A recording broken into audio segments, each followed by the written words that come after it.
is giving up the hope that the past could be any different. I think for myself, and I know many of you, you think forgiving means accepting what has happened to you. Well, it is accepting that it has happened to you. Not accepting that it was okay for it to happen. It is accepting that it has happened, and now what do I do about it?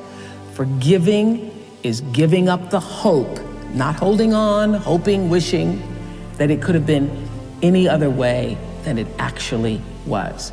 Giving up the hope that the past could be any different. And when I got that, I think it took me to the next level of being a better person, because I don't hold grudges for anything or any situation, and neither should you.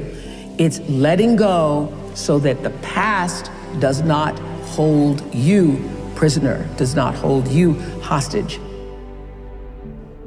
Yes, that's the story of two monks on a pilgrimage, and they come across, in a village, they come across a young 17-year-old girl with a long kimono trying to cross a very muddy road, but she's not daring to step into the mud. So one monk picks her up, carries her across the road through the mud, puts her down, and so the monks walk on in silence for another 4 or 5 hours, just practicing noble silence. And then after 4 or 5 hours, they're getting close to their destination. One monk says to the monk who had picked up the girl, "Oh, you know, you shouldn't have done that, because we monks are not supposed even to touch women. So you shouldn't have picked up that girl. You're not supposed to do that." And the other monk says, "Oh, are you still carrying that girl? I put her down hours ago." So the other monk was still carrying the girl, the event, in his head. 4 hours later. And for 4 hours he was walking with this burden. Yes, right. And that shows the reluctance of the human mind to let go of the past.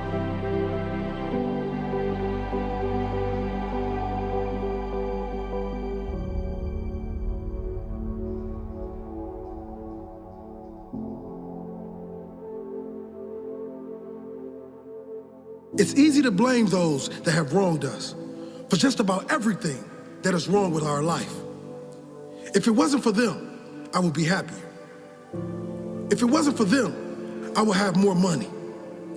If they didn't do this, I would be where I want to be.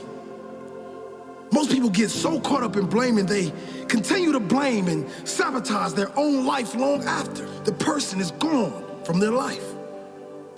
Most people hold on to the blame because it's easier than moving on. Those who take responsibility for their life and are wanting to move on and put the past behind them are much more likely to gain freedom, success, and happiness.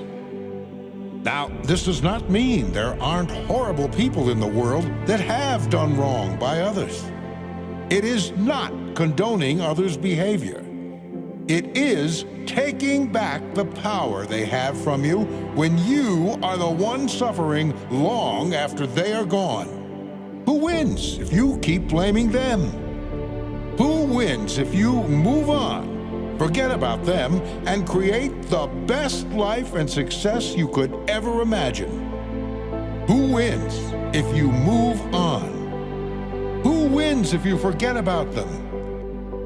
Take back your power. Blame them for what they have done, but don't blame them for what you haven't done. Blame them for what they've done, but bless them for making you stronger, for making you better, for showing you exactly what you don't want.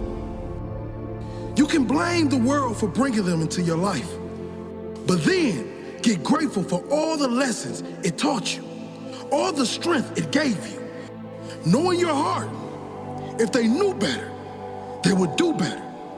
How good does it feel to take that baggage off your shoulders, to focus on building your future?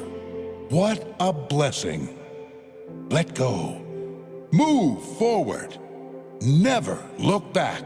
The best revenge is not taking any revenge. It is simply moving on with your life, creating the best version of yourself.